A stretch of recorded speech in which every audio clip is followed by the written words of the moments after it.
کو بہتر لگتا ہے وہ جو ہے نا آگے آئے اور وہی لیڈرشپ کرے. تو لیکن یہ جو کمپین آج مریم نواز جو بات کر رہی تھی, مجھے تو اس کے بارے میں بڑا دکھ ہو رہا ہے. مجھے تو یہ کوئی نارمل خاتون ابھی نہیں نظر آ رہا, مجھے سائیکولوجیکل ایشوز کی نظر آ رہے ہیں. کیونکہ جس طرح یہ بات کرتی ہے, میں بہت معذرت کے ساتھ میں کوئی لفظ نہیں استعمال کر سکتی. ہم خواتین کے رسپیکٹ کرتے ہیں, لیکن اس کے لیے یہ لب و لہجہ مناسب نہیں ہے. وہ اپنی ذاتی مقاصد کے لیے ابھی عدالت کے اوپر, دیا کے اوپر, جوڈیشری کے اوپر جو اٹیک کر رہی ہے وہ انتہائی قابل مذمت ہے. وہ کسی صورت میں قابل قبول نہیں ہے.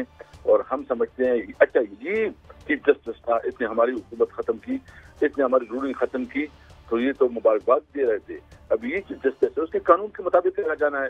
ہمارا ایکشن اگر اس کو قانون کے خلاف لگا تو اس نے فیصلہ کیا, ابھی اگر یہ اس کو قانون کے خلاف لگا تو اس نے فیصلہ کیا. تو یہ ملک اس طرح نہیں چلتے. ملک جو ہے نا قانون اور آئین کے مطابق چلتے ہیں. میں مشورہ دوں گا پی ڈی ایم کو کہ وہ اپنی ذاتی مقاصد کے لیے اور اپنی حکومت کے لیے جو ہے نا ملک کے ساتھ نہ کھیلے. صابر ذرا آپ ذرا اسد صاحب سے پوچھیں. میرے تو اطلاع ہے برف پگھل رہی ہے, پی ڈی ایم کے لوگ بھی پی ٹی آئی سے رابطے میں ہیں, کیونکہ پیپلز پارٹی سمجھ رہی ہے تخت لاہور کی خاطر وہ اپنی جماعت کو داؤ پہ نہیں لگا سکتے. ذرا آپ اسد صاحب سے سنا, اچھے مراسم ہیں آپ کے. اسد کیسر صاحب ہمیشہ سے ہی رہے ہیں, بلکہ ان کے پاس تو پوری تاریخ ہے. اگر یہ کتاب لکھیں گے پچھلے سال اپریل کی تو بڑی زبردست ہٹ ہوگی.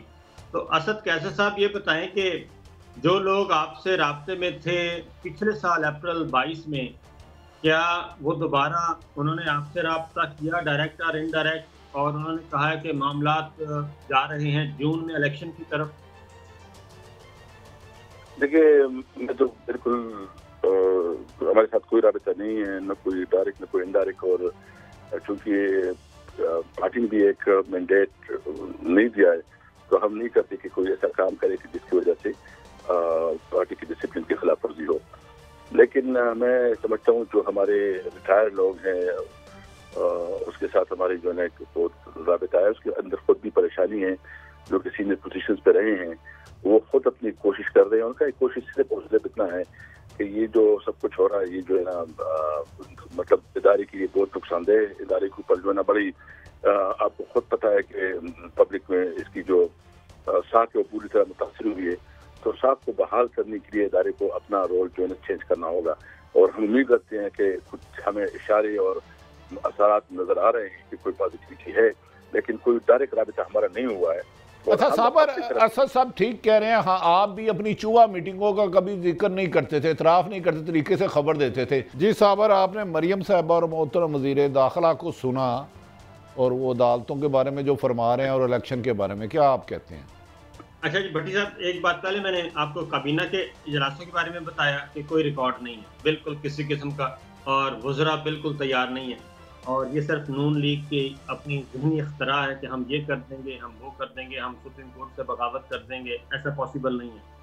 دوسرا جو انہوں نے کہا کہ جی اقلیتی فیصلہ, وہ جو تھا نا کوئٹہ سازش اور تارڑ پلان, وہ بھی سارا فلاپ ہو چکا ہے بھٹی صاحب. اور اس میں یہ جو کچھ کرنا چاہ رہے تھے سپریم کورٹ آف پاکستان کے آنریبل ججز نے بھی اپنا کندھا دینے سے انکار کر دیا ان کو. یہ ہے حقیقت اس تارڑ پلان کی اور کوئٹہ سازش کی. وہاں پہ بھی اب کچھ نہیں ہے, وہ بھی ہاؤس ان آرڈر ہے, اور اس کے اکارڈنگلی اب چیزیں آگے چلیں گی. اور اگر انہوں نے سپریم کورٹ کے پہ حملہ کرنے کی کوشش کی تو اس کا جواب بڑا سخت آئے گا.